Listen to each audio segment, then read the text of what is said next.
Hey everybody! So in this video, we are going to talk about one of the most misunderstood type of system members, and that is animal or non-human system members. Now, we see online all the time people going, well, how can somebody have an animal or a non-human system member? I mean, that just doesn't make sense. But it does. It makes a lot of sense. Like, for us, we have two fully animal system members that I'm aware of. There might be others.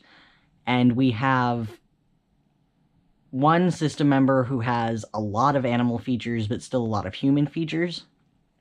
And then all of us inside actually have some form of animal feature. Like ears or tails in relation to an animal of some type. Specifically, it seems to be a lot of canines. Foxes, wolves, things like that. We do actually have one cat, though, and that is the system member who has the most animal features. Her name is Kaylee. And interestingly enough, a lot of other systems have animal or non-human system members. It's really very common, and that's because the type of system member that comes into existence is entirely dependent on what the mind views as safe, what's best able to handle this situation right now. Like, we think that the reason that so many of us have animal features is because animals were always really safe for us. You know, they were a source of comfort and love and kindness when the people around us were not. So having animal features seems to be the way that our mind made sense of us all being safe and okay. And our two fully animal members, their names are Bestial and Ravage. They are a cross between a fox and a wolf. They're like mirror images of each other, essentially. Bestial is female and Ravage is male. They are protectors as well as being animal system members, and they help to patrol and keep our system safe and feeling functional and okay. And we actually have some other non-human members as well, who are things like, there's an incubus and a fallen angel. They aren't the nicest system members, so we're still really not sure how to deal with them. But it's really not as strange as people think. I mean, think about when kids who don't have DID develop imaginary friends.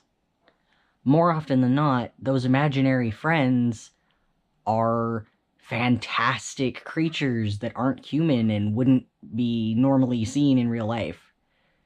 Well, you have to remember that DID is created in the mind of a child, just like an imaginary friend is. Not to say that the two are the same. They are not. But I'm giving you an example of why animal system members and non-human system members like elves and fairies and other things are so common. And that's because children latch onto what feels safe in their mind. They pick something that feels good and safe and calming and like, oh, this being could handle this and I can't. Like, I've talked to some other systems and, you know, they said that they're pretty sure that some of their non-human system members are that way because the thought was, if only I had these abilities, or if only I was stronger, you know, I could get away and I would be safe. And so they have system members who embody those traits. System members that they feel would be better able to deal with the trauma than they could as a child who was afraid and unable to escape. So that covers animals and non-humans, but there is one other type of system member that a lot of people don't really understand, and that's inanimate object system members.